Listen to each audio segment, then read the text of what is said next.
Olá, ótima noite, galera. A gente vai começar o nosso sétimo encontro. E a gente tá registrando isso na nossa plataforma. Provavelmente você que está acompanhando pela plataforma aí, está chegando agora. Sejam bem-vindos também. Nós estamos avançando o que nós falamos nos últimos encontros, né? Tipo um script básico aí. Em especial, consolidamos a primeira parte, que é a etapa da visão. Ou seja, nós estávamos falando da filosofia do Tantra dentro da perspectiva Shaiva, não dual, ou seja, aquela origem mais tradicional, mais arcaica, no sentido não pejorativo do termo arcaico, mas sim inicial e começante, num português fácil, iniciante. Aí nós começamos a definir o Tantra, como sendo aquele desdobramento de uma religiosidade daquelas figuras que viviam yogis na Caxemira, que dá origem, então, a uma perspectiva onde a gente começa a trazer aspectos, em especial, que vai sustentar a visão, que é o aspecto voltado para a realidade. A única coisa que existe aqui é o que é real. E o que é real? Aquilo que você percebe. Se você não percebe, infelizmente, você está viajando na maionese. Onde que é? Qualquer coisa na sua cabeça que não seja sensivelmente percebida, na realidade se trata de uma profunda fuga da percepção da mente cotidiana em relação a isso. Radicalmente? Sim, radicalmente. Mas não tem ninguém te esperando ali na esquina para te pegar e dar uma fatiada no seu pescoço e você morrer porque você é uma pessoa dispersa e muito doida. Pode crer? Na realidade, eles estão apenas alertando a esse insight, é uma metanoia, né? Coletiva. É óbvio que não tinha ninguém ali batendo no peito e se dizendo o Shiva, né? Estava dizendo, busca o Shiva, que é você. Mas não fica pirando, né, na parada. Nós vamos entender, então, que Tantra Shaiva não dual, ele vai ficar repetindo essa linha de pensamento. Tantra Shaiva não dual. Ou seja, não dual, ele vai enaltecer essa não dualidade. Exatamente por quê? Porque a única coisa que existe é a realidade. Se a realidade existe, ela é uma dádiva. Não o contrário. Não há uma versão má da realidade, no sentido pejorativo. Há uma perspectiva óbvia, que o cara também não é alienado, né? Do tipo, então tá, então vou sentar no prego, não vai doer. Entendeu? Não, tipo assim, não viaja, né? Sofrimento e os aspectos que são resultados de uma escolha imbecil ou boba, né? Na realidade diz a respeito de outra coisa, não está falando de um aspecto cultural, né? Então, enfim. E aí você vai ter algumas linhagens que daqui a pouco, lá na frente, a gente vai ver. E aí nós falamos sobre o aspecto da personalidade da divindade, mais atrás, aí começou a orientação à visão, enfim. E aí na visão ele está afirmando sobre que tudo o que existe ao longo de todo o tempo e além é consciência divina e infinita, livre e estática, né? Ou seja, e aí ele vai dizer também que cada objeto que existe é uma potência eterna, inerente à luz da consciência, né? E que nesse jogo divino, que nessa brincadeira divina, o resultado, né, é um impulso natural da consciência, criando, né, uma diversidade de situações em função da ação, do autodesenvolvimento, né, de um impulso para que surja o equilíbrio que ele vai chamar aqui de amor, né, que é o que a gente busca no ápice da ideia do lar, o lar interno, o lar mental, o lar físico, o lar como casal, ou o lar sendo você e a mãe, ou você e o pai, ou o lar sendo só você e o dog, né, o pet, o equilíbrio disso a gente tenta chamar de amor, né? Esse mesmo ambiente de amor, de equilíbrio, de luminosidade. Ele vai falar que essa luz ilimitada da consciência contrai-se em espaços corporificados de consciência por causa do seu próprio livre-arbítrio. E aí, bem, enfim, ele vai falar coisas interessantes. E aí a gente começa... Aí, mais para frente, nesse desdobramento, a visão, nós falamos na última aula também sobre a questão do real, né? Daquilo que é real. Em especial, na primeira parte, onde ele afirma para a gente, né? Tudo que existe, existiu ou existirá é um ser divino e infinito, livre e estático, cujo corpo é o universo e cuja alma é a consciência. Essa filosofia, então, pode ser chamada de monismo teísta. Ele vai dizer que o monismo teísta quer dizer que monismo é a opinião de que só existe realmente, só uma coisa existe realmente, isso é, que todas as pessoas e objetos existem como uma forma ou um aspecto de uma só realidade básica. Que ele está entendendo como monismo, afirmando assim como mono de um, né? Uma só realidade básica. E o teísmo como sendo, né, essa realidade básica tendo uma capacidade inata de autoconhecimento, ou melhor dizendo, uma alta capacidade de inteligência, uma organicidade.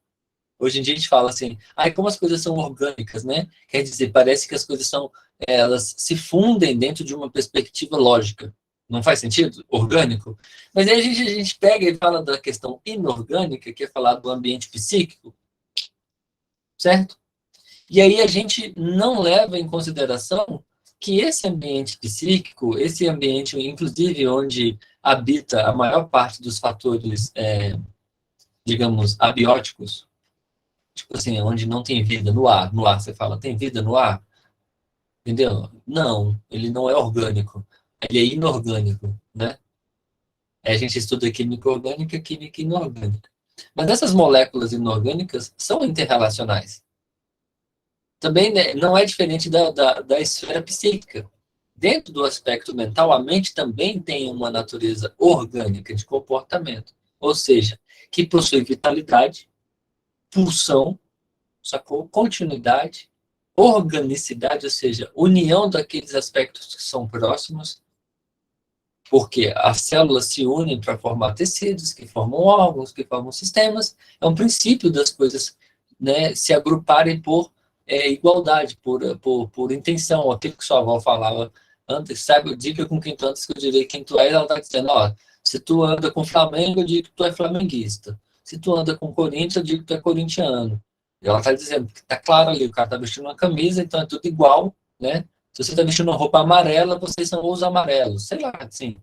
Bom, enfim, se está tudo junto, se somos só mulheres, são só mulheres.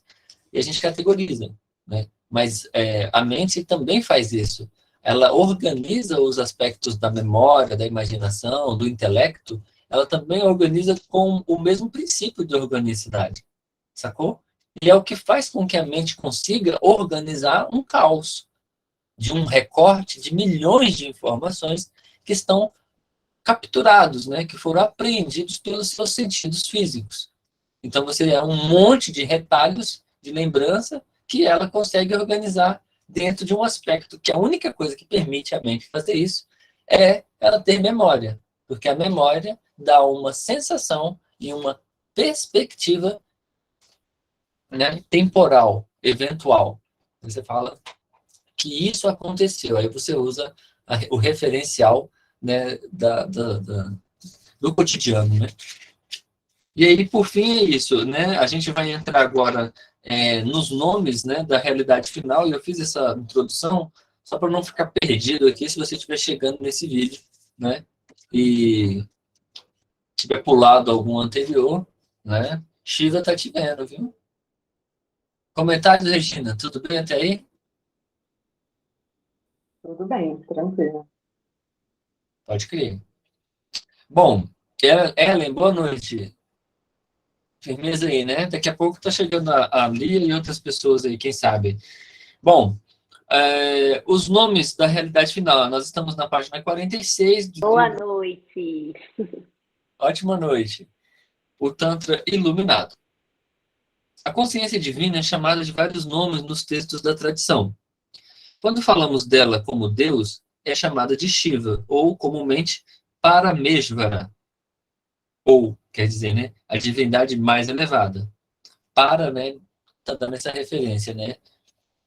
Mas as escrituras não dualistas usualmente preferem outros nomes, porque esse é o princípio que transcende em muito e inclui até qualquer noção de Deus pessoal. Segue alguns desses nomes.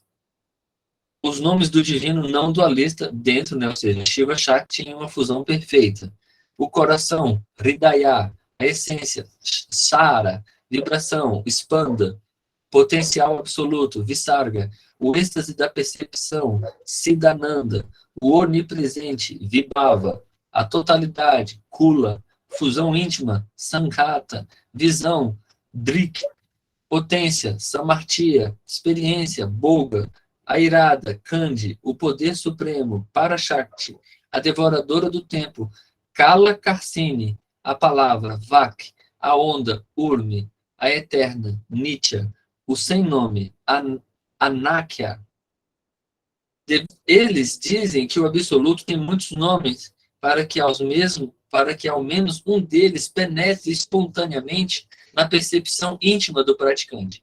Desses, o nome predileto do Tantra Shaiva não dual para o princípio supremo da realidade é o coração. E aqui ele está dizendo, devemos distinguir o coração, o íntimo do ser, do centro emocional. Aí ele pede para a gente avançar até a página 72. Daqui a pouco a gente vai lá. No entanto, dado que os mestres tântricos frequentemente usam a palavra Deus, é importante definir exatamente o que significa nesse contexto, pois é algo bem diferente do que a palavra significa na mente de muitos ocidentais. Abhinava Gupta oferece-nos uma definição não dual de Deus, na sua essência dos tantras. Na verdade, é só a ilimitada luz da consciência, repousando em seu êxtase inato, dotada dos poderes da vontade, conhecimento e ação que chamamos de Deus. Essa afirmação profunda será desdobrada nas páginas que seguem. Bom, é importante dimensionar esse fator aí, comentar o que quer dizer luz. Não por uma explicação física de fótons, né, que atravessam estruturas, papapá. Bom, não há peso, não há massa, né? Você não captura a luz, correto? A luz é uma molécula ou uma fórmula, não pode nem dizer molécula, porque não dá para categorizar bioquimicamente ela, né? Mas o que se sabe é que é uma forma de energia. Ninguém encerra aí, né? O que vai ficar caro é dar um nome, que lindo, fóton, beleza. Também não muda nada, não explica o que é isso. Mas, na perspectiva antiga dessas figuras observadoras, eles já sabiam que a luz tinha uma importância enorme para tudo. Tanto que Shiva é representado como Sol. Shiva e Sol têm a mesma equivalência. Quando a gente fala que a gente é adorador do Shiva, a gente é adorador do Sol. Entendeu? Shiva e Sol é a mesma estrutura, é a mesma pessoa. Jyotish, luz, o estudo da luz, o estudo da influência da luz. Jyotir, a luz que entra pela minha testa e que acende a minha consciência. Então, a ideia é, de algum modo, eles vão associar sim a luz, luz mesmo. Luz por quê? Porque luz é nutrição, luz é fusão. A vida orgânica não existiria sem luz, sacou? Nós teríamos que encontrar uma outra solução. Não tem como. Tipo assim, a vida não existe sem luz. Então, para isso, o mantra, lá, o Gayatri Mantra, está consagrando a terra Gaia, certo? Que é abençoada pela luz. A luz de quem? De um sol. Qual sol? O sol que descansa, né? Essa é a viagem. Estou comentando isso porque é importante a gente dimensionar quando ele fala, na verdade, é só a ilimitada luz da consciência repousando em seu êxtase inato. Ele está dizendo que não é essa luz da consciência, da sua consciência, da consciência do Jonathan, da Regina, da Ellen, de quem quer que seja. É a luz da consciência de uma força inteligente que é consciente, que é viva, que ele está dando o nome de Deus. Ele está dizendo, dotada de poderes da vontade, conhecimento e ação. Vontade, né, interesse, né? Conhecimento, guardar aquilo que protege, que vai acumulando e que causa mais abundância, conhecimento, né? Não tem algo que causa mais abundância do que conhecimento. E ação, ou seja, essa coisa precisa se movimentar. Mas quando ele está chamando isso de Deus, pela perspectiva que a gente está comentando aqui da luz, luz da consciência, que consciência é essa? É uma consciência, se ela é uma consciência não dual, certo? Você acredita que ela possa se perceber, se reconhecer quando não houver luz? Sim ou não? Essa é uma boa pergunta. O que vocês acham? Quer que eu repita? Ó, veja bem. Sim, repete aí, que eu dei uma viajada agora. Bom, é possível que essa luz da consciência, nós consigamos perceber essa luz da consciência, ou não só nós, no sentido de mim, mas no sentido da vida. A vida consegue perceber a luz quando a luz não está presente? Eu acho que não. E você, Regina? Eu acho que sim. Eu estou aqui, Boa. estou confabulando aqui. Mas eu Certo. acho que, né, sendo a luz eu não sei, né? Dentro dessa integração, talvez não, né? Nesse sentido Mas eu expliquei que é não dual. Se é não dual, Uhum. sim, ela vai perceber essa luz, mesmo quando essa luz não existe. E quando ela vai perceber essa luz, então? Quando essa luz não existe? Se tratando da realidade, tá? Não viaja, não. Quando essa luz não existe? Quando a SEB corta a tua energia? Não. Quando? A luz das estrelas, elas desaparecem quando o dia nasce. À noite, a luz desaparece, a luz solar, e surgem outras luzes, correto? Mas assim, eu pensei no fato da luz solar, entendeu? Eu sei que ela está ali. Perfeito. Mas se Aonde que está essa luz? Mas o seu pensamento não está errado. Veja bem, você tem coberta a razão. Só que o cara vai argumentar isso dentro de uma camada mística e mágica, que é onde eu quero chegar. Onde que está essa camada mágica e mística? Onde ele está dizendo que mora essa luz que é adorada quando ela não está presente? Sacou? Aí que entra a fusão do processo poético do homem que observa a luz. A luz não mais como só um astro, veja, e sim como uma dimensão consciente. Você está sendo vestido, banhado de Deus quando o sol toca o seu corpo. É uma contemplação para além de uma perspectiva só de uma ideia de estou ativando a minha vitamina D. Veja, a questão é a seguinte, ele diz no mantra Om Burburva Swaha, né? Tat Savitur Varenyan Bargo Devasya Dhimahi. Ele vai falar isso, não é? Ele está dizendo da seguinte forma, ele está em síntese, ao pé da letra, linguisticamente falando, ele está dizendo assim, ó, que eu que estou observando o vale, a terra, as possibilidades dessa manifestação, o céu, a terra e o subsolo, Burbur Vaswaha, aí ele fala Tat Savitur, quer dizer, Savitur é o senhor do tempo, mas não do tempo que conta no relógio, mas do tempo que não é contado, do tempo que não é possível ser visto, do tempo noturno, dos momentos escuros.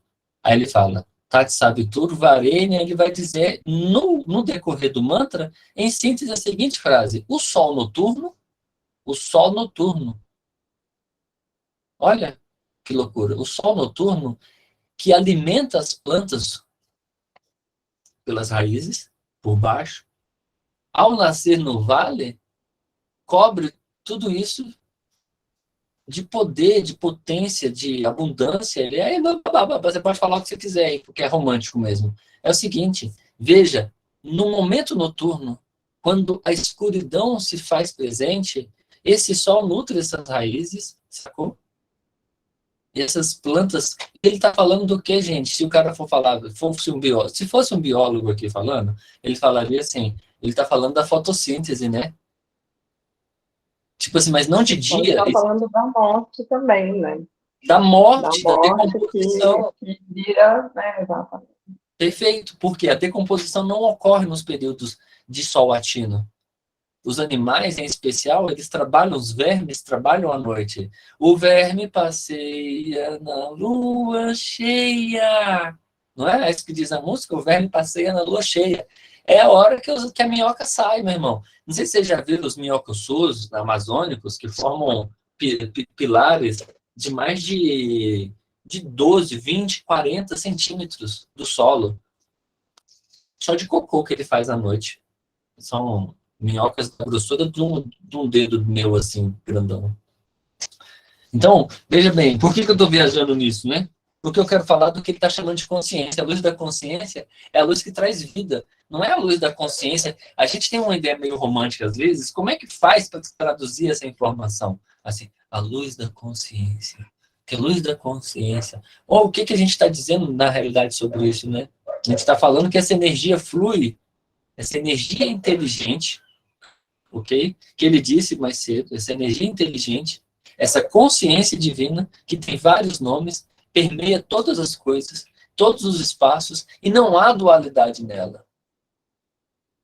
Na noite, ela é luz, no dia, ela é sombra. Quantos seres se escondem enquanto o sol sai? Quantos seres enxergam enquanto o sol se põe? Sacou? A luz da consciência não é a luz do sol apenas. É a luz da consciência, essa luz de qual ele está falando, é uma luz que não desaparece quando o sol se põe. Entenderam o que eu quero dizer? A luz que ele está falando não desaparece quando o sol se põe. Essa luz que você enxerga se pondo é a luz que seus olhos percebem. Ele está falando de uma luz superior. Ele está falando de uma luz que nutre tudo, que a tudo permeia, que é a própria vida. Sacou? Que é a substância, sacou? Que dá para todas as formas que as formas têm, sacou? Todas as coisas vêm dessa luz, sacou? Então não é mais prana, ele não está falando de prana, não está falando de energia, ele está falando luz da consciência, porque todas as formas. Então, por isso que eu estou voltando lá. Ele fala que todos os objetos, todas as coisas, sacou? Que existiram, que existe e que existirá, sacou? São formas conscientes de Deus. Então, se você esbarrar no canto da mesa da sua sala, tenha certeza que ela não é o problema, né? Não tem nada a ver, não vai chutar as coisas e pirar, porque tudo aí faz parte da parada, né? Aí, bom, por isso que e também só voltando num ponto a questão do o princípio supremo da realidade, né? Vai voltar de novo a ser o primeiro, né? Hridaya, a morada do coração, né? O espaço cardíaco, sacou? Hridaya. Bom, lê para a gente aí, Regina, a natureza. A natureza essencial do divino. Agora, essa consciência divina, infinita e onipresente é absolutamente livre e independente, Svatantra, e no seu modo autoconsciente é espontaneamente bem-aventurada, Ananda. Porque você não é separado disso. A sua verdadeira natureza também é livre e bem-aventurada, ainda que você normalmente não perceba, pelas razões que discutiremos. Por enquanto, basta dizer que o processo de sadhana, prática espiritual, tem a ver simplesmente com a remoção do que lhe impede de se ver como você realmente é, e de acessar a liberdade bem-aventurada que já é sempre o seu real ser. A atividade do divino. Nós verificamos que a natureza fundamental de todos os seres é divina, e verificamos o que o divino é, uma consciência estática completamente autônoma. Então, o que ela faz? A sua atividade é também fundamental para a sua identidade. E essa atividade, é claro, a criação e dissolução do universo manifesto. Mas o que é criação, afinal? Não é nada mais que a projeção, o extravasamento, dentro do campo infinito de consciência, de uma vasta multiplicidade de sujeitos e objetos aparentemente diferentes um do outro. Definamos esse pilar, sujeito-objeto, essa dualidade básica que é a forma aparente do um. Cada objeto, algo que pode ser conhecido, é a realização de uma potencialidade eterna inerente à luz da consciência. Prakasha. Isso quer dizer que cada objeto é a materialização de alguma faceta do ser infinito do um. Cada sujeito, igual conhecedor, um ser consciente, como você, também encarna essa luz de consciência, mas é ainda mais um movimento refletivo de autoconhecimento, um modo especialmente definido de autorreflexão, Vimarsha, do um. Isso é, você e todos os seres conscientes encarnam uma maneira única do um refletir sobre si mesmo. Pô, então, isso aí tem que falar dessa contração, né? Fala, você quer comentar?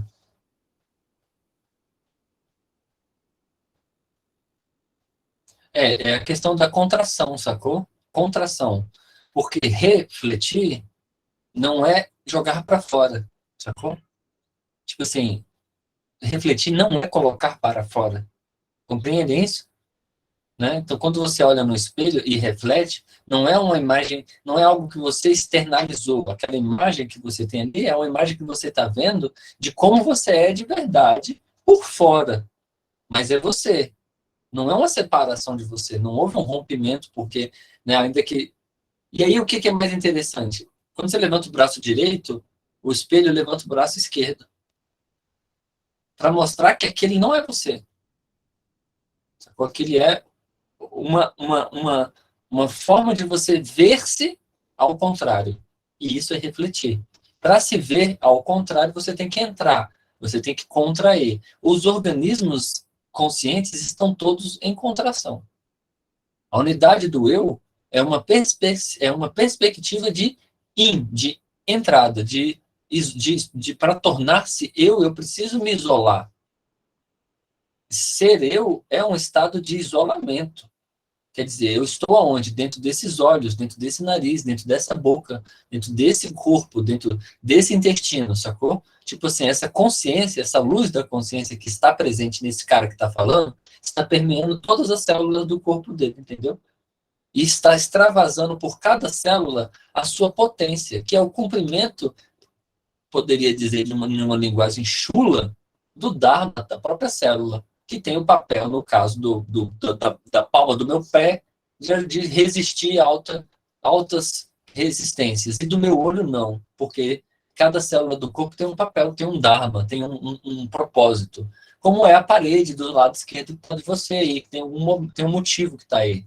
Nada não está aí sem motivo. Há uma lógica orgânica aí. E aí o que ele está falando? A atividade, ele falou a natureza essencial do divino, ele diz onipresente, né? Se ele usou o termo onipresente, quer dizer que está em tudo, ele está presente em tudo, então, no seu penteado, no seu cachorrinho, no fio de cabelo que desprendeu de você e caiu no chão, sacou? Tipo assim, nada que está ao seu redor é algo separado de Deus porque não tem consciência, porque não te. Tipo assim, como, com todo respeito, né? A perspectiva cristã tem uma tendência, em especial a teologia abramânica, de que o mundo está aí para servir o homem, sacou? Mas a própria Bíblia diz que o homem é o sal da terra. Então tem algum problema de quem está falando dessas bobagens aí. Se a gente é para nutrir a terra, nós somos os trabalhadores, sacou? Não o contrário, não nós sermos servidos, né? Então, essa é a ideia diferente. Ah, um fio de cabelo tem Deus? Tem. Para um tântrico, tem. Para um católico, para um cristão, para um ortodoxo, para um... Não. Não pode nem dizer que está numa árvore, porque o Deus está centralizado numa outra ideia, né? É uma outra forma teísta de falar de Deus, beleza? Que, enfim. Mas o que eu quero dizer é que aqui nessa parte atividade do divino, quando ele fala da prakasha, a luz da consciência, ela permeia tudo. Então, quer dizer, para aquele que está enxergando pela perspectiva mística, né, a adoração ao divino não está só na liturgia, sacou? E isso permite com que ele permeie a casa dele como um homem ou uma mulher que enxerga tudo de modo santificado. Não quer dizer que é santo no sentido de ser atender a todos os requisitos de perfeição, Mas tudo ali expressa o esforço, né, a ação, o tapas do yogi, o sadhana, que ele falou, né? Por enquanto, basta dizer que o processo de prática tem a ver simplesmente com a remoção do que lhe impede de se ver como você realmente é. E de acessar a liberdade bem-aventurada que já é sempre o seu real ser. Veja, partindo desse pensamento, não há ninguém que nasce sem estar completo. Você não precisa fazer nada, não precisa procurar por nada, você não precisa buscar nada. Sim, é isso que eu estou dizendo. Entendeu? Não precisa fazer nada, você já é perfeita e perfeito. Você não precisa nada, você só precisa nascer, viver. E o que você precisa fazer, basicamente, é trabalhar, né? Trabalhar. Yoga é trabalho. Então, é trabalhar para quê? Para você ser melhor, para tudo que está ao seu redor estar melhor, cada vez melhor, mais cuidado, mais amor, mais organicidade, né? Digamos assim, mais prática, mais desenvolvimento, né? Enfim, manda ver. Continua para gente,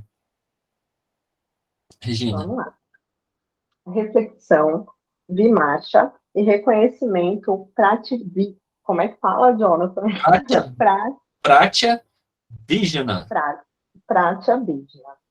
Mais algumas palavras sobre esse conceito crucial. Dissemos acima que tudo que existe é a manifestação da luz una. Algumas encarnações dessa luz, então, têm também a capacidade de envolver a consciência e refletir sobre si mesmas ou sobre outros aspectos da luz em relação a elas mesmas. Esses são o que chamamos de seres conscientes, ou os pontos nodais de energia que podem, por assim dizer, refletir luz para dentro de si, no ato de autorreflexão, vimarcha.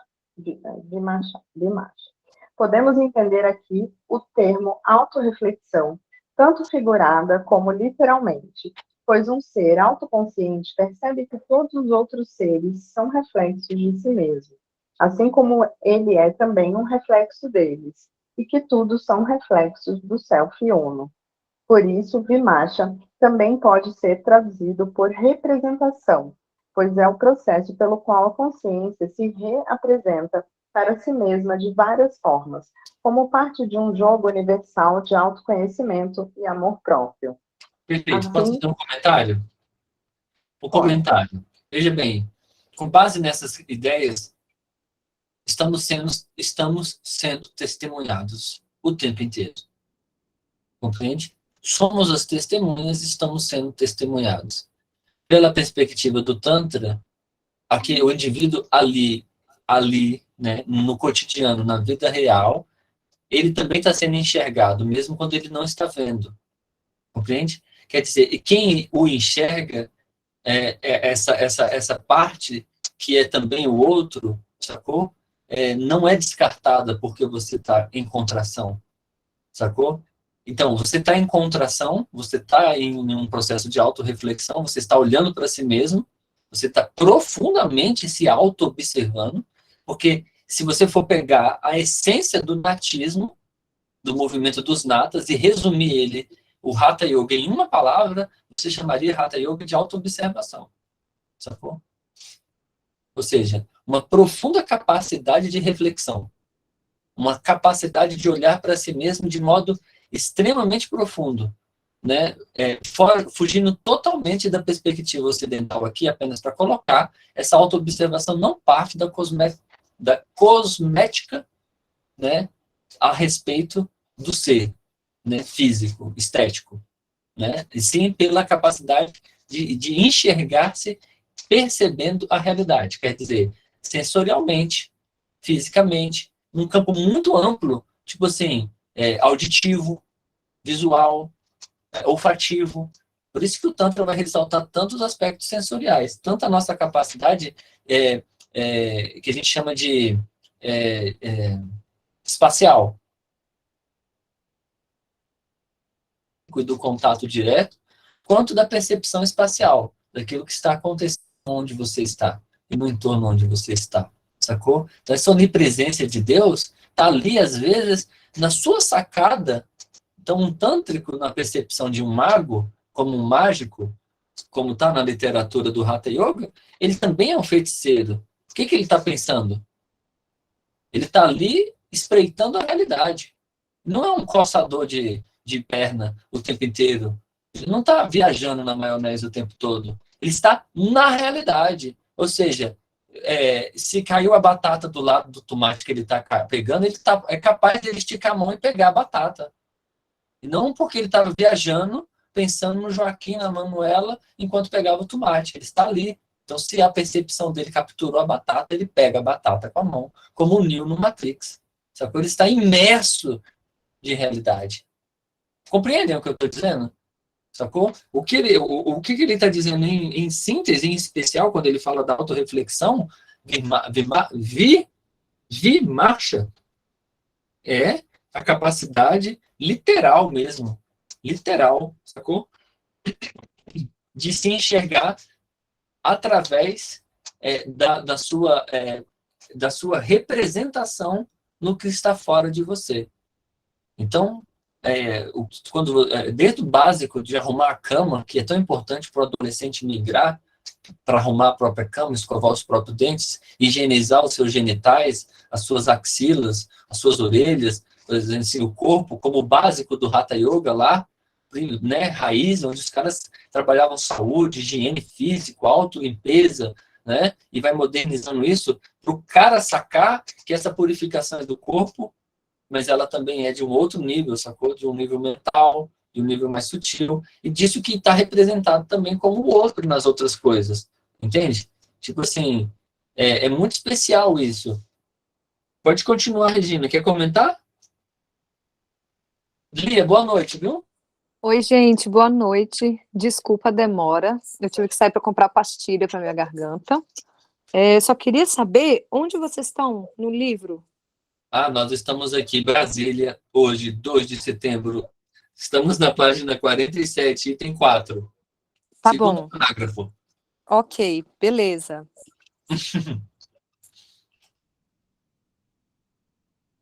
Vamos lá, então. Continuando. Assim, para um ser consciente, todo encontro com outro ser é uma oportunidade de refletir sobre a sua própria natureza total, reconhecer a si nesse outro ser, e esse outro ser em si mesmo envolve necessariamente uma expansão da sua percepção de identidade. Quer dizer, isso exige a compreensão de que você se limitou artificialmente a um conjunto de construtos mentais, tal como qualquer conjunto de afirmações com eu sou. E essa compreensão é simultaneamente uma oportunidade de expandir a sua ideia de identidade. O processo de expansão continua até que você se perceba em todas as coisas, e todas as coisas em você mesmo. O estado ilimitado de plenitude, purnata absoluta, que é a união com Deus e a realização final. Depois disso, você não se percebe mais como mãe, ou norte-americano, ou médico, ou yogin, mas como um padrão do universo inteiro interpretando esse papel. E não está mais identificado com o papel do que um ator no palco. Acredita ser Hamlet realmente, mesmo que ele atue com paixão. Esse modo de ver dá um significado de sentido e presença, mesmo às ações mais simples, pois quando você senta e contempla uma pedra, o que realmente acontece é que o universo está se contemplando na forma de pedra. Sua percepção de si como algo separado do todo nada mais é que ignorância. Essa foi a revelação que um certo físico teve quando percebeu que, mesmo que estudasse as partículas fundamentais, prótons, elétrons, fótons, ele mesmo é composto dessas mesmas partículas. Ele viu que, por causa do universo ser um todo contínuo, seu estudo de física é, de fato, o universo contemplando a si mesmo. Mas, para fazê-lo, o universo deve alienar do todo uma parte de si, temporariamente, para que essa possa olhar para si mesma. E o processo não está completo. Ele percebeu até que essa parte use sua capacidade de contemplar em si mesma, fundindo sujeito e objeto, e assim reintegrando-se com o todo, de que ela, na verdade, nunca saiu. Recapitulando, então, Essa consciência infinita decide deixar de ser uma vacuidade homogênea e sem forma e se condensa em uma forma, manifestando-se dentro do campo de sua própria percepção como uma vasta multiplicidade de sujeitos e objetos aparentemente distintos, e assim começando uma grande dança de autoexploração. Agora, esse ato de criação é chamado de jogo divino, Kriya, no sentido de que essa atividade é fundamentalmente uma ação livre e jubilosa de autoexpressão, como um fim em si mesmo. A palavra jogo é usada somente para indicar uma atividade que não tem propósito fora de si, além de sugerir a noção de que alegria e amor permeiam e motivam o processo inteiro. Pois Deus amava-se tanto, podemos dizer, que deu forma a todos os aspectos do seu ser. A doutrina do jogo mostra-nos que a visão tântrica não é evolucionária, mas que não afirma que a realidade será intrinsecamente melhor ou mais bonita no futuro, ainda que a sua capacidade de experienciar a sua beleza esteja sempre evoluindo. A totalidade da realidade divina é expressa inteiramente em cada momento. Ao invés de jogo, os tântricas poderiam ter usado a palavra arte para exprimir esse entendimento, pois essa palavra tem conotações de criatividade e beleza que são centrais para a visão deles da realidade. Exceto que muitas vezes a arte é entendida como a representação de outra coisa, e o universo não corresponde a nada além de si mesmo. Ademais, arte implica em destreza, enquanto jogo, ou talvez jogo habilidoso, expresse melhor a qualidade orgânica, espontânea e dinâmica com que o universo se desdobra, e, ademais, isso alude ao maravilhamento pueril sentido por aqueles que veem as coisas como de fato são. Nossas discussões aqui são claramente resumidas pelo verso que conclui o primeiro capítulo de A Essência dos Tantras. Pode ler a tradução? O microfone está desligado. Agora eu estava falando, vocês estavam aí, né? Estou falando, né? Olha, comenta aí, Regina, antes de ler isso. Porque a gente, bom, eu falei muito aí na primeira etapa, mas o que eu falei não estava destoando do que nós lemos, concordo? Sim, com certeza. Eu acho que essa questão, né, da dissolução, né, da identidade, para a gente ter um acesso, né, a essa ideia da luz, da consciência, né? Eu acho que vem muito nesse aspecto, né, de entender esse jogo de processos de identificações, né, e exclusões, e essa coisa bem dinâmica, né, e a necessidade da gente, né, não só dar um passo atrás, né, como observador, mas como, né, energia que pode se materializar, não é que materializa, mas que está presente, né, no todo também. Então, acho que, né, uma parte bem importante para a gente entender essa parte é esse processo, né, de solução da identidade, mas ainda assim com uma ideia de como esses processos se formam, né, dentro desse jogo da consciência, né, aquela frase que é bem atribuída a Shiva, né, o universo é um jogo da sua consciência, né, eu acho que ilustra bem isso. Sim, um ponto que aqui no texto eu acho que a gente pode puxar, na primeira parte, na página 48, ele diz, ó, quer dizer, e isso exige a compreensão de que você se limitou. Olha, presta atenção no primeiro ponto. Você que está ouvindo a gente aí na sua casa, no seu podcast, na sua rádio, veja bem,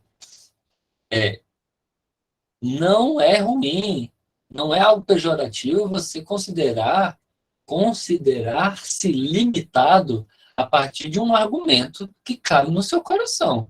Nós não estamos aqui dizendo para você que você é limitado, ou seja, não consigo pegar o copo com água, não consigo fazer cocô sozinho. Não, não estamos dizendo que você é limitado, né? Ou que você não, seu cabelo, o óculos, quem quer que seja, sua profissão que você se formou, isso não é o limitado aqui é você percebe o mundo de uma forma que não permite que você perceba as outras formas que o mundo tem. E o que faz você perceber o mundo de uma forma só é você pensar de modo limitado sobre as formas que estão no mundo. Quando você olha para as formas, você as define e, ao colocar nome, como diz o Bob Dylan, o homem deu um nome a todos os animais, desde o início, há muito tempo atrás. O homem foi dando nome a todas as coisas, e começou pela planta, começou pelo bicho, blá, blá, blá, blá, e ele, então, está se vendo desassociado disso. Nós vimos no capítulo anterior que o motivo dessa desassociação são as fixações, né? Em especial nas situações de sofrimento, onde, eventualmente, ele se enxerga como sendo, de algum modo, aquele sofrimento uma ideia quase que pessoal, né? E aí, por vezes, ele se revolta contra essa tal inteligência que a gente chama de Deus. Porque a gente se vê separado dela no momento onde a gente passa por uma dificuldade. Essa separação, se tornando cada vez mais, digamos, sedimentada, faz com que a gente se enxergue separado das coisas. Por um lado, como ele fala, ter o isolamento pessoal é muito bom. É importante para a consciência se isolar, porque assim, ele disse, tendo uma forma, ele pode se experimentar. Ele quem? Deus, que a gente está falando aqui como Shiva, que a gente está entendendo como luz da consciência, para a caixa, que está encontrando uma forma de se vestir com alguma roupa. Nessa vida se vestiu de Jota, de Valmir, de Lia, de Regina, sacou? De pulga, de bactéria, de um monte de coisas. E ela se auto-experimenta de pedra, de cadeira, de tudo que está ao redor. Isso é muito metafísico.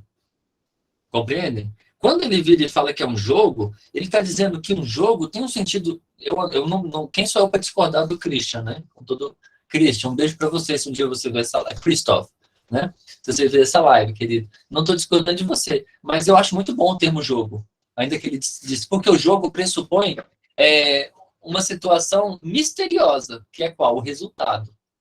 Eu não sei se eu vou ganhar ou não da Lia nesse jogo. Qual jogo? Jogo de dama. Estamos jogando dama. Sacou? Porque o resultado, na primeira situação, é um mistério. Então é o jogo do mistério. Né? O que pode acontecer? A gente não sabe. E esse mistério é o que guarda essa grande magia toda. Né? Por quê? Porque se nós soubéssemos o que vai acontecer, se nós tivéssemos domínio sobre esses aspectos transcendentes, né, o Tantra não estaria aqui, ele seria dual. Porque só é dual quem acredita que pode manipular alguma realidade. Sendo não dual, ou você bota o pé no chão e vai viver o que você está vivendo, ou você vai viajar, e aí nessa viagem você não está enxergando o que ele está dizendo. O que é ver de modo ilimitado? É enxergar-se como uma extensão, ao menos nessa perspectiva, né, gente? Se enxergar como uma extensão, né? Como também um ser que permeia as outras formas, como entendendo que você, organicamente, é um sistema, e um sistema inclui você também como uma célula, e não como um organismo. Muitas vezes nós estamos como uma célula, em outras nós somos células que unem como tecidos, em outras nós somos o coração de um projeto, em outras nós somos a cabeça do projeto, em outras a gente está fazendo muita merda, como o próprio corpo faz. Em outras a gente está acertando a pisada, o Ecapada está sendo maravilhoso, sacou?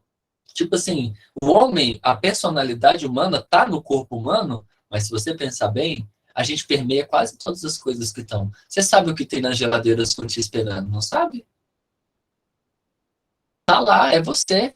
É você. Você botou lá. Você sabe como está a sua cama, não sabe? A posição do seu travesseiro? É você. Sacou? É você. Entendeu? Tipo assim, não é a posição das suas coisas. É você, cara. Você, sacou? Não existe nada disso. Veja bem, não existe nada disso em torno de você se você não existir. Pode crer? Então, não espere realmente o espírito da morte vir esfriar as lembranças do local que você habita, porque quando ela chega, o gelo habita do pé até o último fio do cabelo, filho. Enquanto você tá quentinho aí, curte. Continua agora. Ficou meio macabro, né? O que você achou, Lia? Ficou meio macabro, hein? A essência do Eu Tantra.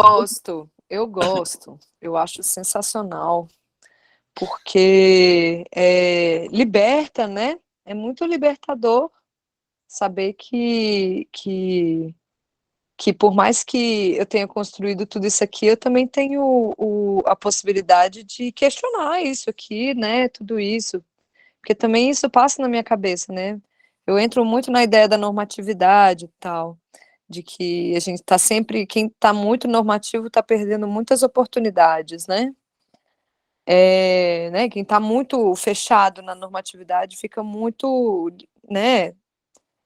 Sem opção, assim, né? E você falar isso, né, que tudo que está ao nosso redor sou eu também estou falando da minha relação com meu pai. Então, meu pai também sou. É nesse sentido, assim, pequeno mesmo, não no sentido só do sentido gigante, eu sou o universo e tal, beleza, ok.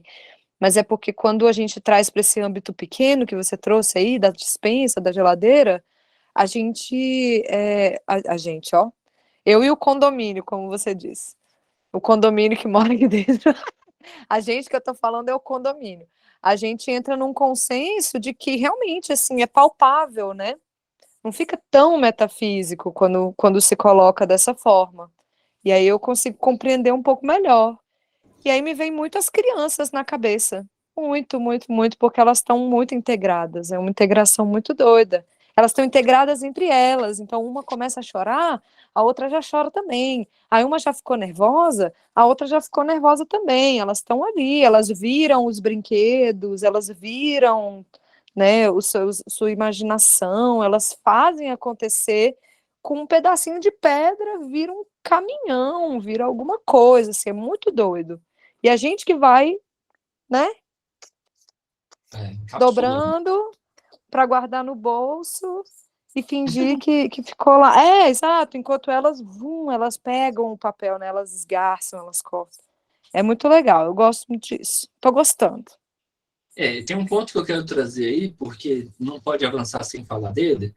Ele diz assim, no último parágrafo da 48, ele diz assim, a doutrina do jogo, não percam esses nomes, beleza? Não é qualquer nome, ele não está dizendo a cara do jogo, a vontade do jogo, a amiga do jogo, a brother, ou verde, a doutrina. Doutrina não tem que pesar sobre você com a ideia pejorativa de que agora você está doutrinado. Está doutrinado, está tudo doutrinado. Não, fica de boa. Doutrina é um sistema de conhecimento que está ali, de algum modo, só é uma doutrina se for hermética. Em essência, ela pode até incluir outras coisas, mas ela sai já dentro de um sistema fechado. A doutrina do yoga. Qual é a doutrina do yoga? Do yoga de Patanjali é fechada em XXX características. Vyasa, Vairagya, os 8 angas, blá blá blá, Vritti, tem vários conceitos, é uma doutrina. Pode crer? Então ele está dizendo, a doutrina do jogo mostra-nos que a visão, então ele botou em V, caixa alta, visão tântrica não é evolucionária. Por quê? Por que ele falou isso? Que não As coisas afirma. são como são, né? Não tem evolução se a plenitude é o que é, né? Isso é tão bonito. É isso aí, a plenitude é o que é, mano. Só é, velho. É isso o legal do Tantra. Você sai da zona de sofrimento. Não tem mais um Deus sacana. Não tem ninguém, não tem nada te procurando, não tem. E esse Deus que eu tô falando, como ele entende que as formas desse Deus, todas é esse Deus, qualquer coisa que você chame de demônio, para um tântrico é Deus. Entendeu? Aí a coisa começa a ficar complexa. Realmente, para um cristão entender isso. Não que eu ressalto essas questões, né, publicamente, assim, todo mundo que me conhece sabe que eu não tenho nada mais que eu gosto mais de fazer do que fazer uma boa crítica religiosa, mas também faço elogio, né? Mas, assim, quando eu coloco essa questão do cristianismo, eu estou falando do fundamentalismo, sacou? De uma perspectiva fundamentalista, porque, infelizmente, 30% do mundo é bramânico, porra. Então, desculpa. mais de 30%. 40% é bramânico, entendeu? Então não dá para não falar dos caras, é um modelo de política religiosa que está estabelecido no mundo. Então a gente já usa ele como referência. Se aqui a gente tivesse nascido no islamismo, eu ia falar sobre o islamismo, né? Ou mesmo outra ideia, né? Mas essa questão do não é evolucionário, cara. Boa noite, Fabiana Coelho. Então ele está dizendo que a visão tântrica não é evolucionária, ou seja, você não precisa se preocupar mesmo, você não veio para cá para evoluir, você está e é completamente evoluído. O que você precisa fazer? Ele coloca entre parênteses. Ainda que sua capacidade de experimentar sua beleza esteja sempre evoluindo. Ou seja, experimentar a organicidade de Deus faz com que o próprio Deus fique mais inteligente sobre si mesmo. Então, por isso que é a autoobservação. Quando você se conhece, aonde que você progride? Você está evoluindo? Não. Pela perspectiva da ideia de evolução, não. Mas se você pegar lá o conceito de lei de progresso, que os espíritas gostam de usar, você vai entender que não é lei de evolução, é lei de progresso. Se fosse lei de evolução, sacou? Não caberia. É lei de progresso, que as coisas progridem, sacou? E é uma progressão. Pode crer? Sacou? Faz o seguinte, pega uma colher de sal, bota numa panela, bota azeite, bota arroz, bota água, aquece e você vai ver o que é lei de progresso. A ação transforma a ação e você, através da ação, vivencia outra ação. E você vai comer um arroz, vai lavar a louça e vai ter se alimentado. Tipo assim, não é uma alquimia complexa. Você percebe que essa fusão metafísica está no cotidiano completamente tete a tete, sacou? Seja nas coisas que você faz com o seu corpo, seja nas coisas que você faz no corpo da sua casa. Lembra do lance do habitante, aquele que habita, sabe? Tipo assim, né?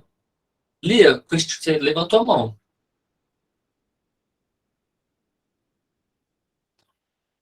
Estamos te ouvindo, não.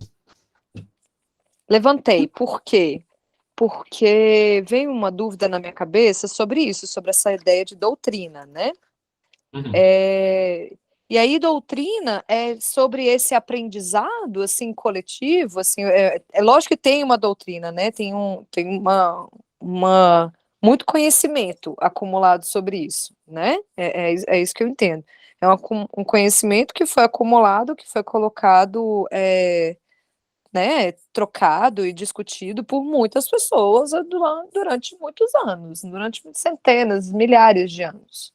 Né? Não é uma construçãozinha que beira só o experimentativo, né? Não é uma coisa só experimentativa, porque pode ficar isso em aberto, né? Quando ele coloca, tem um limite, então. Essa é a minha dúvida. Eu acho que tudo bem que a gente está muito no começo do estudo do livro, mas a minha dúvida um pouco sobre isso então, existe um limite do conhecimento humano que a gente está tendo contato agora, assim, né? O Ocidente está tendo contato melhor agora sobre isso agora, mas tem um conhecimento limitado. E aí ele está falando desse limitou aqui também tem a ver com isso. É disso? Eu também, quer dizer, isso exige a compreensão de que você se limitou artificialmente. Ou seja, eu também estou limitada artificialmente aqui nessa compreensão. Mas tudo bem, tudo certo. Não estamos dizendo que está errado. Está tudo bem, né? Só é limitado. Na realidade, também esse limitado está fazendo referência à nossa capacidade de perceber a realidade. Vou te dizer um exemplo claro sobre isso. Por exemplo, quem cuida de plantas percebe que a realidade dela, com as plantas na casa, com as plantas no ambiente dela, tem uma diferença de quando as plantas não estão ali. O exemplo que eu dou é porque nos dias seguintes, até a planta, você tem que molhar o ambiente ali, o aspecto estético, formal, está diferente, né? E a nossa percepção é limitada porque quantas vezes nós, habitando o mesmo espaço onde moram esses organismos vivos, as plantas, os peixes, o oceano, o seu quintal, nós não percebemos a existência desses seres divinos ali na nossa frente. Quando ele fala da visão limitada, ele está falando da percepção limitada mesmo, artificialmente, sacou? Tipo assim, que nós, eu parafraseio o Raul Seixas, que eu já devo ter parafraseado em outros encontros nossos, na frase: você aprendeu tudo enquanto estava mudo. Isso precisa ressoar no nosso cérebro. Você aprendeu tudo enquanto estava mudo. O que quer que você tivesse capacidade de dizer aos 3, 4 anos, né? Você sabe que a representação disso era muito mais um padrão de repetição, quer dizer, a experiência sensorial, ela existe, sacou? A experiência ecológica, a experiência do homem integral. O que é o homem integral? O homem que respira, o homem que percebe o clima, o homem que conhece as estações. Hoje, a fragmentação do modelo exaustivo social fragmenta. Então, tem o cara para isso, tem o cara para aquilo. Todo mundo está nas suas bolhas. Isso é a visão limitada. Essa é a percepção limitada da realidade. Se enxergar é o que a gente chama atualmente de monolítico. Os pensamentos monolíticos são pensamentos, tipo assim, o cara trabalha com parte elétrica, sacou? Ele adquire outros conhecimentos depois que ele ocupa aquele papel social que ele está protagonizando, como, sei lá, solteiro ou casado, ou o que quer que seja. Qual é a busca de procura intelectual, cultural, artística dessa pessoa, dessa figura?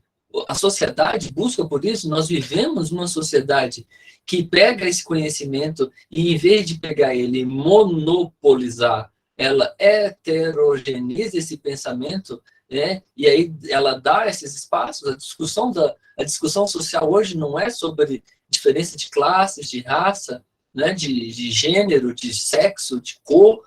Por que a gente discute isso? Porque ele está dizendo ali, visão limitada.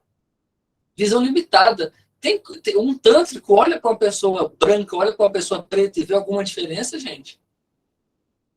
Talvez ele veja diferença no sentido assim, essa daqui eu quero, essa daqui me dá vontade de passear no Ganges. Essa daqui eu tenho vontade de praticar yoga, catar fruta. Pode ser que ele tenha interesses diferentes com aquelas pessoas, mas não há diferença entre elas. A diferença nele quando enxerga e percebe aquelas outras pessoas. Compreende a lógica? Mas é totalmente diferente isso, sacou? Ele não chega no quintal e fala, aquela galinha que eu tenho ali, ó, a 2 é muito mais bonita que a 3. E a 3, olha o tanto que a 3 é feia. Ele não dualiza. A 2, que é manca, é linda. E a 3, que é normal, é linda. E a quinta, que claudica, que pula, que grita, que é linda. Ele está contemplando. Então, quando ele fala de visão limitada, é a visão limitada de enxergar, por exemplo, essa separação a ponto de dizer que existe uma coisa feia. Que as pessoas têm costume de fazer isso, né? A gente é pejorativa a coisa. Você já viu a música do Cocô? Já estou acostumado do Cocô, que é o Cocô do Cocoricó. Já estou acostumado a ser pisado, maltratado, ser jogado no esgoto, ser usado como xingamento, palavrão, coisa ruim. Já estou acostumado, entendeu? Por quê? Olha assim, tem coisa mais bonita do que o Cocô? Não, a obra humana. Você come a sua comida maravilhosa, que você faz todo o status para ela, blá, blá, blá, mas você não valoriza a ideia, tipo assim, o Cocô. Então ele é só pejorativo, sacou? É sujo, é feio, é isso e aquilo. Não é nada disso, parceiro. Acorda, sacou? Não tem nada disso, sacou? Seu cocô é maravilhoso. Tudo que vem debaixo de você é maravilhoso, sacou? Que viagem, tá entendendo? Então essa é a visão limitada, mano. Outra forma de visão limitada, por exemplo, é essa tendência moderna de espiritualizar as coisas colocando branco em tudo. Que é uma forma idiota. Ai, Jonathan, você tá falando desculpa, tipo assim, pô, eu queria não precisar dizer isso, velho, mas qualquer cor funciona, cara, porque o poder não tá na cor, tá no pensamento tipo assim, tá no pensamento de quem usa a cor. Vai lá no Vale do Amanhecer, você vai ver o que é massa, você vai ver, tipo assim, que incrível, e aí, ai, não pode usar preto, não, porque preto não pode, entende? Então, é uma viagem de uma perigosa forma de monopolização das coisas. Aí a pessoa vai, tem um psiquismo X limitado, e eu não estou dizendo que isso é ruim, estou dizendo que apenas é limitado. Se a pessoa acha isso ruim, eu acho que eu tenho percepção limitada sobre um monte de coisa. Aí aqui, na questão que a gente está tratando espiritual, por exemplo, quando a gente pensa na elitização, porque eu acho que existe um Bitcoin espiritual. Eu estou propondo já hoje que eu acho que tem um Bitcoin espiritual, que é o seguinte: quanto de karma que você fez? Então tá, você vai morrer, morreu, guarda essa porra, porque é moeda virtual, é Bitcoin, ninguém mexe nisso, para você, na próxima vista, vir já com um Bitcoin, né, da coisa. O que que acontece? Ou a gente enxerga a lógica na parada, né, que ele está dizendo que não é evolucionária, mas se ele fala que a gente reencarna, pô, então me explica essa soma aí, parceiro. Entendeu? Eu me encarno, você encarna perfeito em uma situação imperfeita, brother. É essa a situação. O mundo está em via de destruição o tempo todo. A tentativa de equilíbrio, todos os seres estão fazendo. A luta por equilíbrio não é só sua. O passarinho está fazendo, o sabiá está fazendo, a bactéria está fazendo, o coronavírus está fazendo. Entendeu? Todo mundo está tentando se organizar para viver. A luta aqui é de todas as classes, sacou? No sentido da vida, né? Então, quando a gente brinca dessas coisas, essa sacada, né, que o tântrico ele enxerga por esse viés. Vamos avançar aí, Regina, complementa aí para a gente o pensamento aí com a essência dos tantras. Vamos lá. Este self é a corporificação da luz da consciência. Ele é Shiva, livre e autônomo. Na forma de um jogo independente, de intensa alegria, o divino esconde a sua verdadeira natureza ao manifestar a pluralidade e pode também decidir revelar-se em toda a sua extensão de novo a qualquer tempo. Assim, Pronto, toma essa, hein? Vai, pode continuar. Assim, esse jogo de criação manifesta em que o divino se encarna livremente como o universo é o resultado de um impulso, uma vontade itcha, criativa, natural, dentro do divino, de expressar a totalidade do seu autoconhecimento, Janana, em ação cria. Esses, então, são os três poderes, Shakti, principais de Deus. Os três que denotam o que Shiva Shakti faz, em oposição à tríade ainda mais básica mencionada acima, que denota o que Shiva Shakti é, a saber, consciência, êxtase e liberdade. Esses três poderes de vontade, conhecimento e ação desdobram-se naturalmente nessa sequência exata, pois o impulso criativo pré-cognitivo na direção da autoexpressão jubilosa deve vir primeiro emanando do âmago do ser. E então ele deve se equipar com o entendimento, isto é, com a informação de como a energia flui mais eficientemente nas formas corporificadas. E então ele pode empenhar-se na atividade potente, obtendo inevitavelmente a sua consumação. Esse processo se dá a cada instante, em todos os níveis. A pergunta que a maioria das pessoas vai ter neste ponto é Só um algo comentário. Só um comentário. Para Patanjali, no segundo capítulo de Sadhana, ele fala o que é Kriya. Quem lembra? Ele fala que Kriya, yoga, é sacrifício. Sacou? Essa é a frase. É sacrifício. O que ele quer dizer, né? Quer dizer, o yoga da ação, e não da ação no sentido do karma, né? Mas da ação no sentido da liberdade, muito no sentido do agir, pode crer? É sacrifício. Sabe? Então, tipo assim, agir é um ato de sacro ofício, né? Ou seja, o que quer que eu faça é um processo de uma ação de um ser divino diante da ação, compreende? Eu me presencio. Digamos assim, Lenine fala isso numa música que, simples, ele diz, feitiço é testemunho perseguindo o feiticeiro, né? Quer dizer, você é seu próprio testemunho. Quer dizer, a ação do que você faz testemunha para você. É massa, né? Pode continuar aí. A pergunta que a maioria das pessoas vai ter neste ponto é algo como: se este mundo inteiro é todo de autoexpressão livre e voluntária da luz divina, por que a vida é tão dura? Aê! O problema, Quero saber essa resposta, hein? Fabiana, fica de olho aí. o problema com essa questão é que ela demonstra uma falta de entendimento da não dualidade. pois só pode ser perguntada por uma mente que não inclui dura como um aspecto da luz divina, que é benéfico e abençoado do seu próprio jeito, assim como fácil ou feliz.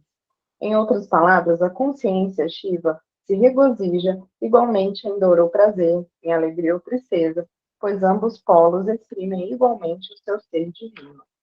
Perfeito.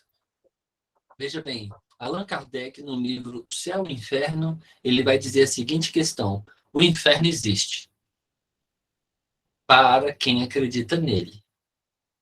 Os gregos acreditavam no inferno. Os sumérios em tal inferno. Geralmente, os infernos são um pouco parecidos. As pessoas estão sofrendo, tá quente que tá pegando fogo, sacou? Porque tem coisa que incomoda mais do que quando o dia tá quente. Quando o dia tá quente, você não fica agoniado. Então, o inferno é com tudo aquilo que é ruim no seu dia. Agonia, se tem cama no inferno, a cama é ruim, não existe colchão, sabe? É ranger de dentes, sofrimento. Tipo assim, tudo que você pensa que pode acontecer de ruim tá no inferno. É um local de medo e de muito sofrimento, sim. Quem acredita nisso projeta no mundo psíquico aquilo que acredita. As consciências são autorregulatórias.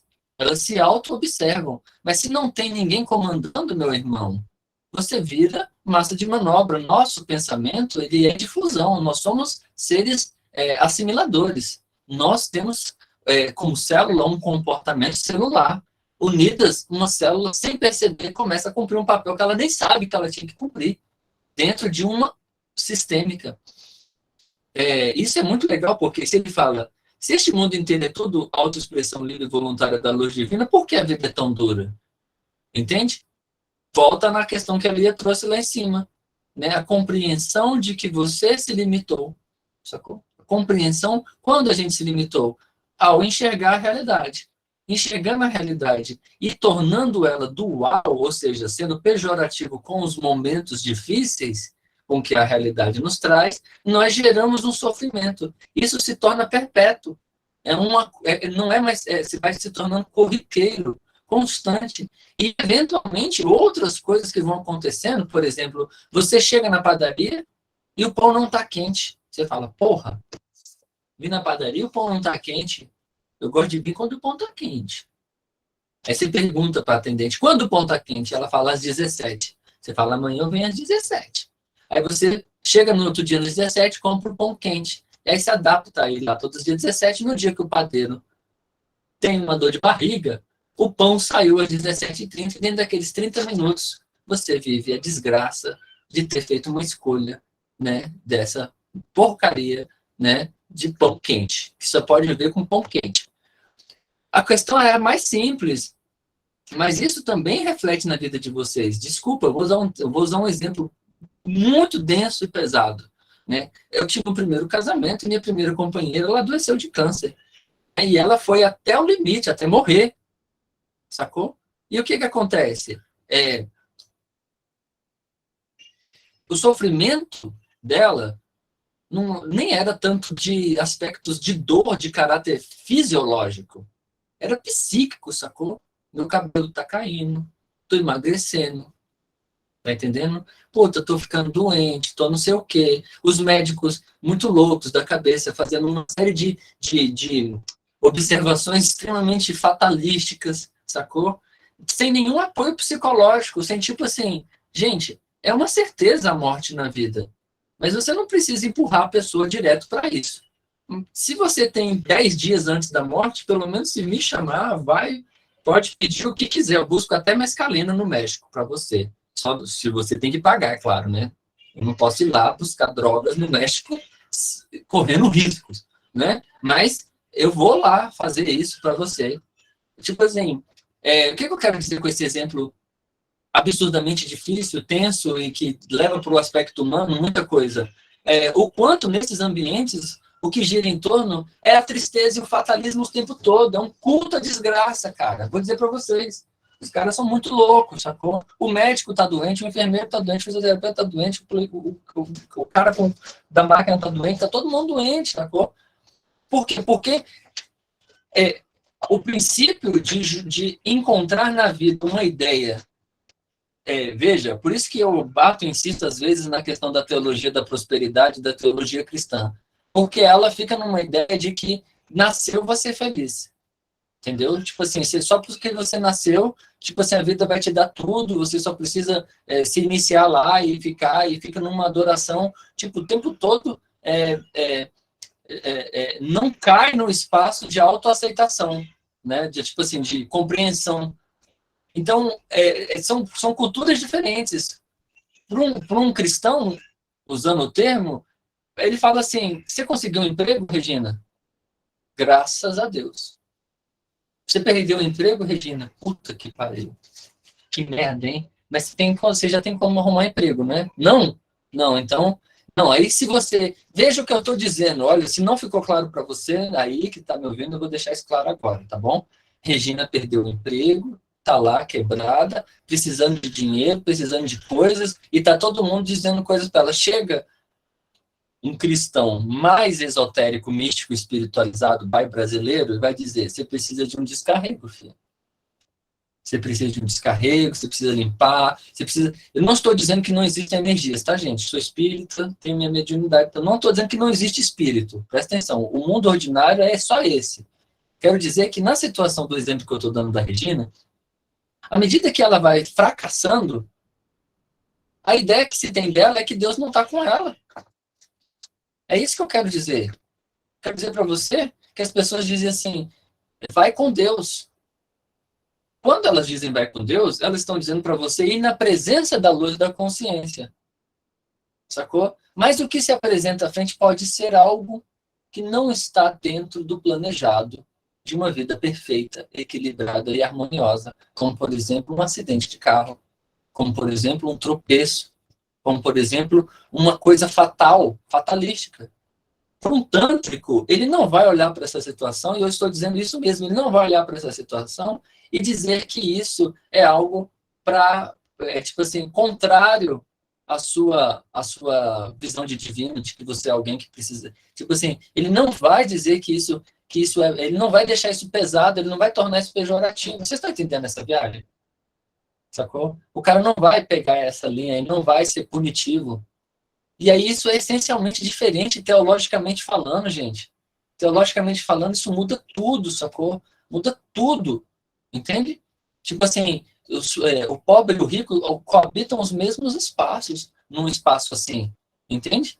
Não é a diferença não está mais nesses outros fatores. Quer dizer, enfim, comentários? Ou viajei aí?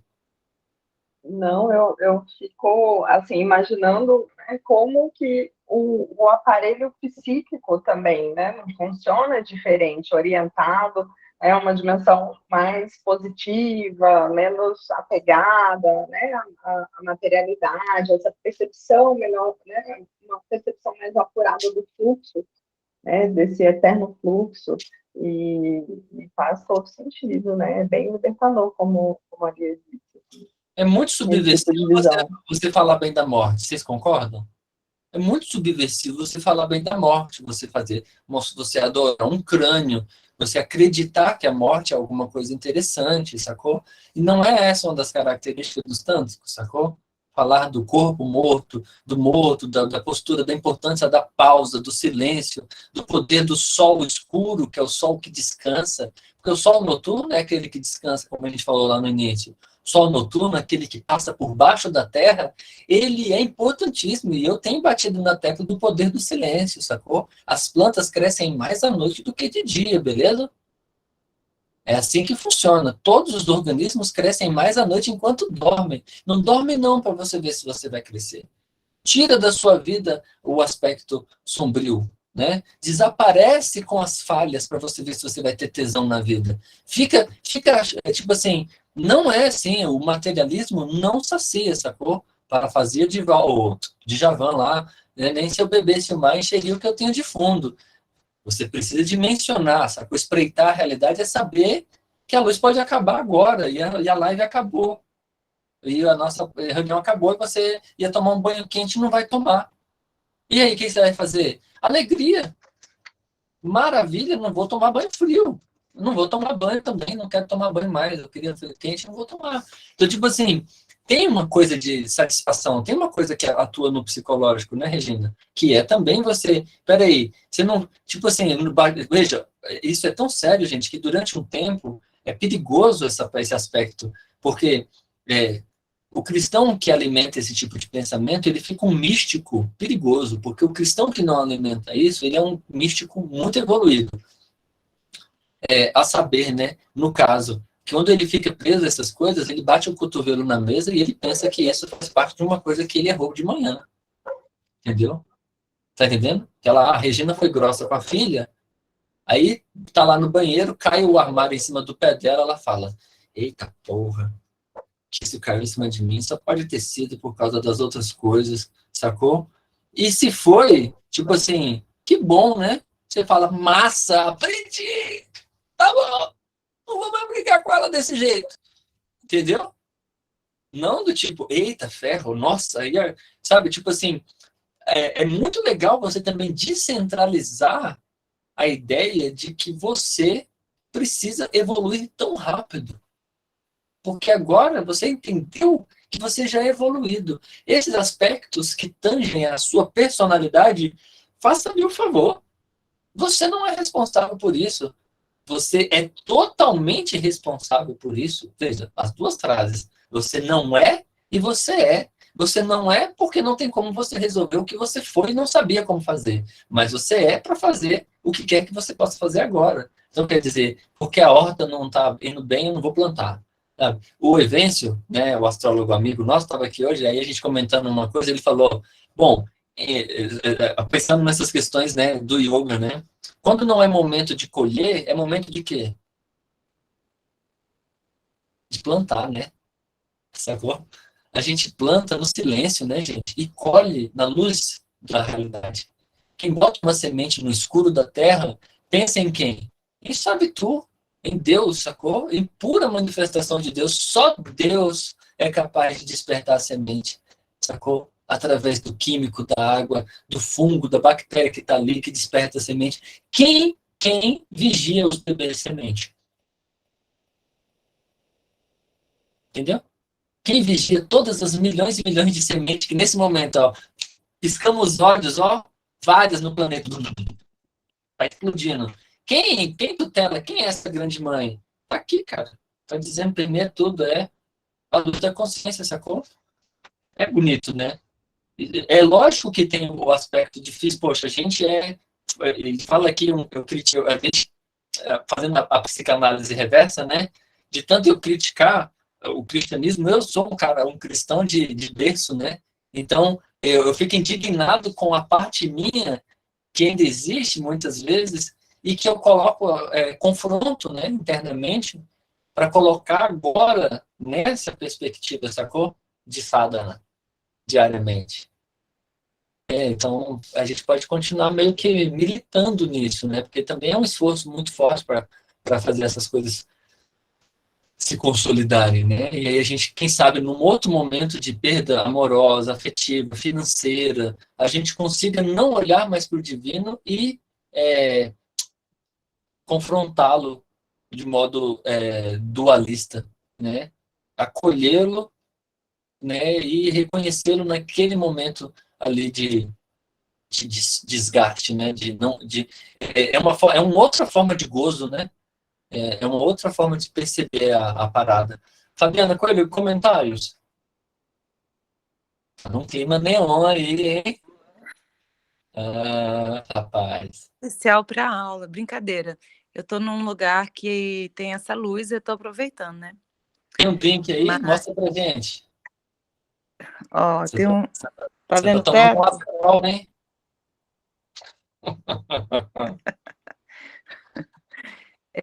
Eu estou na região serrana do Rio de Janeiro, uma cidade chamada Guapimirim, Legal, cidade nova.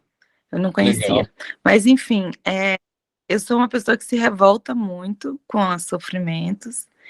E acho que se Deus é tão poderoso, sim, por que ele não faz a gente aprender através do amor, né? Mas eu acredito que que todo esse sofrimento tem me transformado mais em Deus. Então, que se eu estou revoltada tanto assim com Deus, alguma coisa, eu estou revoltada comigo mesma, né? Alguma coisa dentro de mim que eu tenho que parar de me revoltar, assim, porque eu sinto, quando eu me sinto bem, eu me sinto uma só com Deus. Então, se eu xingo ele, porque esses dias eu xinguei, falei, cara, Deus é um filho da puta. Aí cara, eu xinguei Deus, agora eu vou ser punida de verdade, né? Aí eu falei, cara, filho da puta sou eu que estou fazendo isso, né? Isso está dentro de mim, então é complexo, é complexo, é um processo, porque eu quero culpar o outro, né? E não vai adiantar. Bonito É, isso. A questão do. Eu relembro, ainda que a gente esteja estudando sobre Tantra, né? Relembrar um trecho do Bhagavad Gita, quando Arjuna questiona Krishna sobre para quem ele ensinou yoga primeiro, e voltando ao início da nossa aula, né? Que é o esforço do Sol Central e manter tudo unido num abraço, né, que eu acharia que seria mais ou menos quando você diz assim, por que Deus não permite com que a gente evolua através do amor, né? Porque eu acredito que realmente se essa inteligência existe, ela tá fazendo um profundo esforço para que a gente aprenda pelo caminho do amor. Ela está fazendo, o esforço dela é muito grande, mas, entretanto, né, esse esforço não é suficiente, sacou? Todos precisam fazer o mesmo esforço. Então, para fazer o Krishna, quando diz que ensinei o yoga primeiro ao Sol, depois aos planetas, depois aos semideuses, e isso perpetuou-se entre os homens. Né? Quer dizer, eu consigo ser um Sol, né? Eu consigo pegar as diferenças que giram e que me orbitam e mantê-las dentro de um sistema harmônico, né? Eu consigo conviver com a sogra sacana, com o tio chato, com a filha difícil, com o emprego complicado, ou seja, ou você acha que agrada ao sol, pensando sob uma perspectiva humana, o agrada, né, manter todos em torno dele? Claro. E com as diferenças, sim, por isso que ele disse no texto, Deus expressando em todas as suas formas de se expressar. Quando o Gita fala, né, pela voz do Paulo Coelho e do Carl Seixas, né, eu sou a luz das estrelas, a flor do luar, eu sou o medo da vida, eu sou o medo de amar, não me lembro. Mas, enfim, ele está dando essas possibilidades. O que seria? Por que yoga é uma palavra equivocada, gente? Porque yoga para exaustos, yoga para doentes, yoga para fitness, yoga para gostosos, yoga para gostosas, yoga para quem usa óculos, yoga para quem não usa óculos, yoga para fudidos, yoga para quem quer fuder o outro, yoga para quem quer ser fudido, yoga para quem quer mandar, yoga para quem quer obedecer, yoga para quem quer fazer, tá, sacou? Yoga é uma palavra equivocada, ou seja, yoga é para todos os que estão vivendo, sacou? Então quer dizer, Sol, planeta, semideuses, eu. Cara, eu falei isso pro astrólogo aqui, eu falei, cara, pensa bem, estou viajando a 72 mil quilômetros por segundo em torno do Sol. Não peça para eu tentar ter equilíbrio dentro da nave. A nave balança, parceiro. A nave balança. A nave trepida, meu irmão. A nave. Sacou? Quer dizer, então é meio que esse momento, talvez, que a gente espere que as coisas fiquem perfeitas, eu acho que talvez seja a grande utopia humana, sacou? Eu acho que não vai existir esse momento. Eu acho que as coisas vão continuar assim. Por isso que é legal a gente já se achar evoluído mesmo. Não preciso fazer nada, mas vou continuar trabalhando. Afinal, eu tenho que comprar um Aperol, né? Aí para acompanhar a Fabiana, né? Ela deve estar ali com escondido.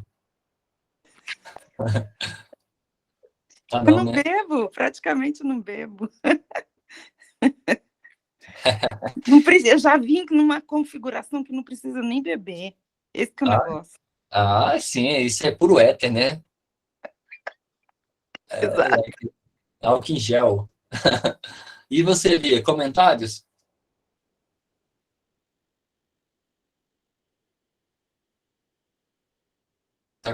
Tava sem áudio. A nave tá chacoalhando aqui dentro. A nave tá chacoalhando aqui dentro. A nave, né? É uma coisa muito doida o que acontece na cabeça depois que a gente lê isso aqui, né? Eu gosto muito dessa ideia, sabe, Jota?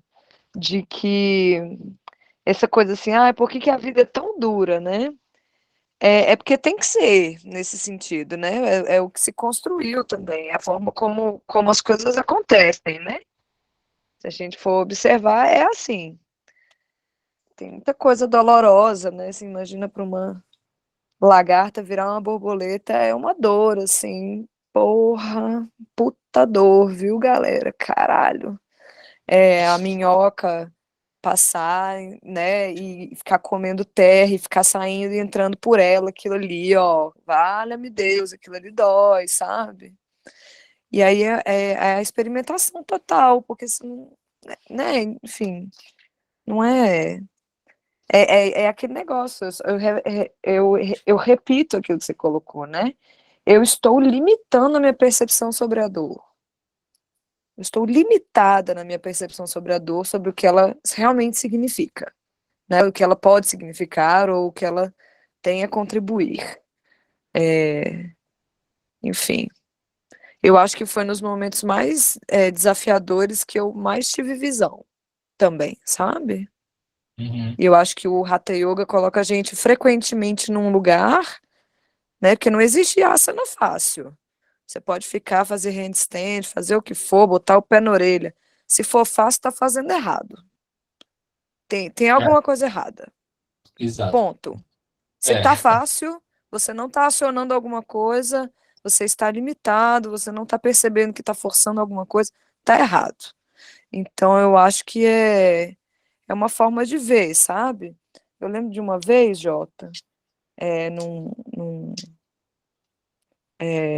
na formação, que veio aquela coisa frequente, né, do tipo assim, não é porque a pessoa é mais flexível que ela é mais iluminada. Mas uma pessoa que saiu de uma zero, assim, não consegue nem abrir o joelho, sentar de perna cruzada e fazer um espacate, meu amor, ela passou por muita dor para conseguir chegar naquilo ali e conseguiu ela conseguiu abstrair, sentir a dor de outra forma. Ela conseguiu ressignificar essa sensação. E eu digo isso porque eu digo isso por mim, porque todo mundo acha que beleza, eu chego lá, eu tenho uma flexibilidade importante, mas dói. Não é uma coisa, não é tipo, é gostoso, pode ser gostoso, posso dizer isso, assim, mas é porque eu ressignifiquei essa dor na prática. Sim. Então, de alguma forma, a gente tem que ter a abertura para dizer que sim, de certa forma, sim, a pessoa, quando ela conquista uma flexibilidade física, ela conquista uma flexibilidade psíquica em algum ponto. E acho que é por isso que é importante o Hatha Yoga. Tipo assim, eu adoro comer açúcar. Eu amo comer açúcar. Por mim, eu comeria só açúcar. Só. Não bebia nem água. Tá? Mas eu não como açúcar. Porque não faz bem comer açúcar. Não faz bem para mim, faz mal pro meu corpo. Eu aprendi isso. Então eu aprendi a olhar para aquele doce, a festinha de criança, e não comer. Dói. Dói. Dói, porra. Dói. Dói. E aí, de alguma forma, eu tô ali aprendendo ali com aquele negócio do tipo, todo mundo comendo, aquilo ali que eu sei que é maravilhoso, eu não vou comer, porque eu não vou me fazer bem. Eu fui em 5 lojas para conseguir uma pastilha sem açúcar. 5 farmácias. A oportunidade que você podia de chupar uma balinha doce para já dar aquela lua, não saída de fiz. fuga, você não fez? Porque é aquela história, né, Jota? Não é os outros que estão me olhando, eu estou me olhando. Então, é isso, assim. Então, eu perdi o começo do nosso encontro aqui, por quê? Porque não tem uma porra de uma pastilha sem açúcar nessa desgraça. Eu fui em 5 farmácias e eu ficava puta, porque diabético não pode tomar pastilha para dor de garganta. Entendeu? Enfim, é Agora disso que eu tô tem querendo falar. meu Eu irmão. perdi. E eu tô falando dessa coisa pequena, porque para mim foi sofrido eu passar em 5 lojinhas e falar: caralho, meu irmão, vou ficar insistindo nessa ideia aqui na minha cabeça, mas eu vou achar uma pastilha sem açúcar para mim. Entendeu? Então, assim, tô falando disso, sabe? Eu sei que a cabeça é duríssima em algum ponto, mas em outro não é, porque eu tô com dor de garganta. Se eu comer açúcar, vai inflamar meu corpo, fudeu. Entendeu? É isso. Então, Vou fazer um docinho é sem um açúcar para você. exercício. Já viu Tô docinho sem querendo, açúcar? Jota. Tô querendo. Docinho sem açúcar? Eu fico caçando com docinho sem Aqui, açúcar. mano, docinho sem açúcar, ó. Docinho. Ali, ó, pessoas docinhas sem açúcar. Ai, ai. Bom, Normalmente elas mas são olha, salgadinhas, né? é Normalmente. verdade, eu acho mais provável. O yoga é mais salgado, né? Essa galera é mais salgada. Mas pegando um ponto que aí, Fabiana, só para emendar um ponto também com a Lia, a questão de que sofrer, passar por esses aspectos, como é a maior. Veja bem a situação. A situação é a seguinte. Usando um autor brasileiro chamado Márcio Libar, ok? Palhaço.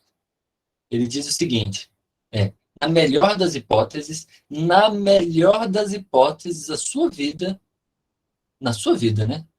Você vai enterrar seu pai e sua mãe. Na pior, sacou? Tipo assim, e na melhor das hipóteses, você também vai enterrar seu pai e sua mãe. Entre esse espaço entre a melhor das hipóteses e a pior das hipóteses, meu irmão tem uma jornada que dá milhões e milhões e milhões de bibliografias. E de biografias para as nossas bibliografias. Quer dizer assim, ou seja, se na melhor das hipóteses nós vamos enterrar os nossos pais, cara, já começa por aí a garantia do choro.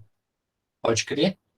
E a evolução, desde o nascimento até a morte, ela passa por sazonalidades constantes de sofrimento.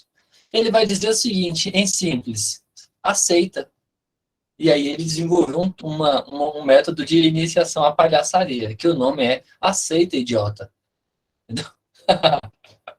Então você vai fazer o curso do cara e você precisa, como palhaço, para vivenciar essa experiência, fazer as pessoas rirem com histórias desgraçadas, fodidas da sua vida. E você tem que ir para o picadeiro contar essas histórias, sacou? Então, histórias trágicas, como fazer as pessoas rirem por situações onde as pessoas chorariam, compreende?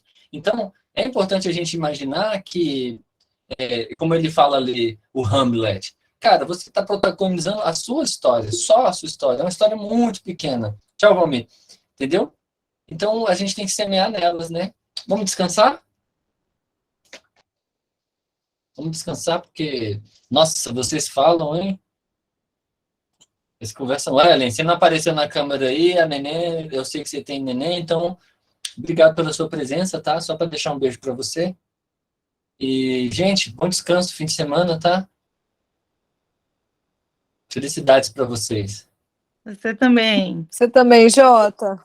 Se alguém Beijo, tirou foto, me gente. marca, Boa viu? noite. Ah, e lembra de Valeu, bom final de você também semana. coisas bobas no Instagram, pode me mandar.